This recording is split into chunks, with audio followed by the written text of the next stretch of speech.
నిజం ఒక్కసారి చెప్తే సరిపోతుందిరా. నమస్తే అండి. ఈరోజు ఏవి డేంజరస్ హెడేక్సో తెలుసుకుందాం. అంటే ఈ ఫీచర్స్ ఉంటే వెంటనే హాస్పిటల్కి వెళ్ళాలి అనే టైప్ ఆఫ్ హెడేక్స్ ఏంటంటే ప్రెగ్నెన్సీలో వచ్చే హెడేక్స్ అండ్ పోస్ట్ డెలివరీ వచ్చే హెడేక్స్ డేంజరస్ అయ్యే ఛాన్సెస్ ఉంటాయి. నెంబర్ 2, ఓల్డ్ ఏజ్లో వచ్చిన హెడేక్స్ అంటే 50 దాటిన తర్వాత కొత్త రకం హెడేక్ ఏదైనా వస్తే అదొక danger type of headache. Next ఇంకొకటి ఏంటంటే మీకు హెడేక్తో పాటు చూపు అంటే రెండు కనిపించడం కానీ అండ్ అంటే పొజిషన్తో చేంజ్ అయ్యే హెడేక్స్ ఏమైనా ఉన్నాయి అనుకోండి. అంటే పడుకుంటే తగ్గుతుంది, కూర్చోగానే వస్తుంది, కూర్చుంటే బాగుంది, పడుకోగానే తగ్గిపోతుంది అనే హెడేక్స్ ఉన్న వెంటనే మీరు హాస్పిటల్కి వెళ్ళాలి.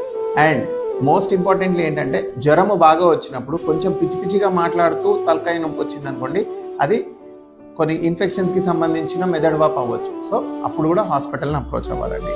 దగ్గినప్పుడు కానీ ఆర్ మీరు మోషన్ పాస్ చేస్తున్నప్పుడు కానీ తలనొప్పి బాగా పెరుగుతుంది అనుకోండి, అది కూడా డేంజర్ తలకాయ నొప్పి యొక్క సంకేతం. సో ఇట్లాంటి కంప్లైంట్స్ మీకు ఏమైనా ఉంటే మీ న్యూరాలజిస్ట్ని కలవండి, తగ్గ ఇవాల్యుయేషన్ చేయించుకోండి.